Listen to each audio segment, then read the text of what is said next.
ನಿಮ್ದು ಯಾವ್ರಣ್ಣ? ಗುರುಗಂಜ್ ಗುರ್ಗಿ. ತಮ್ಮ ಹೆಸರು? ಮಂಜುನಾಥ್.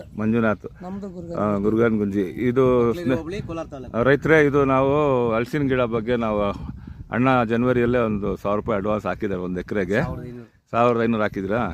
1500 ರೂಪಾಯಿ 1 ಎಕರೆಗೆ ಹಾಕಿದ್ದಾರೆ. ಆಮೇಲೆ ಈಗ ಎಲ್ಲ ಲ್ಯಾಂಡ್ ರೆಡಿ ಮಾಡಿ ನೋಡಬೇಕು ಗಿಡಗಳು ಅಂತ ಹೇಳಿದ್ರು. ಅದಕ್ಕೋಸ್ಕರ ನಾವು ಇವಾಗ ಬೀರ್ಮಾನಹಳ್ಳಿಲಿ ಇದ್ದೀವಿ. ಎಷ್ಟು ಗಿಡ ಹಾಕಿದ್ದಾರೆ ಅಂತ ಹೇಳಿದ್ರು ಅನಿಲ್ ಸರ್? ಅಂದ್ರೆ 1800 ಚಿಲ್ಲರೇನು. 1 ವರ್ಷ ಗಿಡಗಳು ನೋಡಿ, ಕಾಯಿಗಳು ಬರ್ತಾ ಇದೆ, ತೋರಿಸಿ. 14 ತಿಂಗಳು ಇಂಥದ್ದು ಕಾಯಿ 6ನೇ ವರ್ಷದಿಂದಾನೇ ಬರ್ತದೆ. 6 ತಿಂಗಳಿಗೆಲ್ಲ ಬರ್ತದೆ. ಅದೆಲ್ಲ ಕಿತ್ ಬಿಸಾಕ್ತಾ ಇದೆ.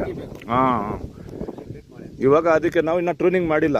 ಟ್ರೂನಿಂಗ್ ಮಾಡಿದ್ರೆ ನಿಮ್ಗೆ ಇಲ್ಲಿ ಕಟಾವ್ ಹಾಕಿದ್ರೆ ಇಲ್ಲಿ 10 ಕಾಯಿ, ಅಲ್ಲಿ 20 ಕಾಯಿ, ಆ ರೀತಿ ಬಂದ್ಬಿಡ್ತದೆ. ಅದು ಅದನ್ನ ಇವತ್ತು ಬಂದಿದ್ದೀವಿ, ನೋಡಿದ್ದಾರೆ. ಈಗ ನಾಟಿ ಮಾಡಿಸ್ಕೊಳ್ತಾ ಇದ್ದಾರೆ ಸರ್. ನಮಸ್ತೆ.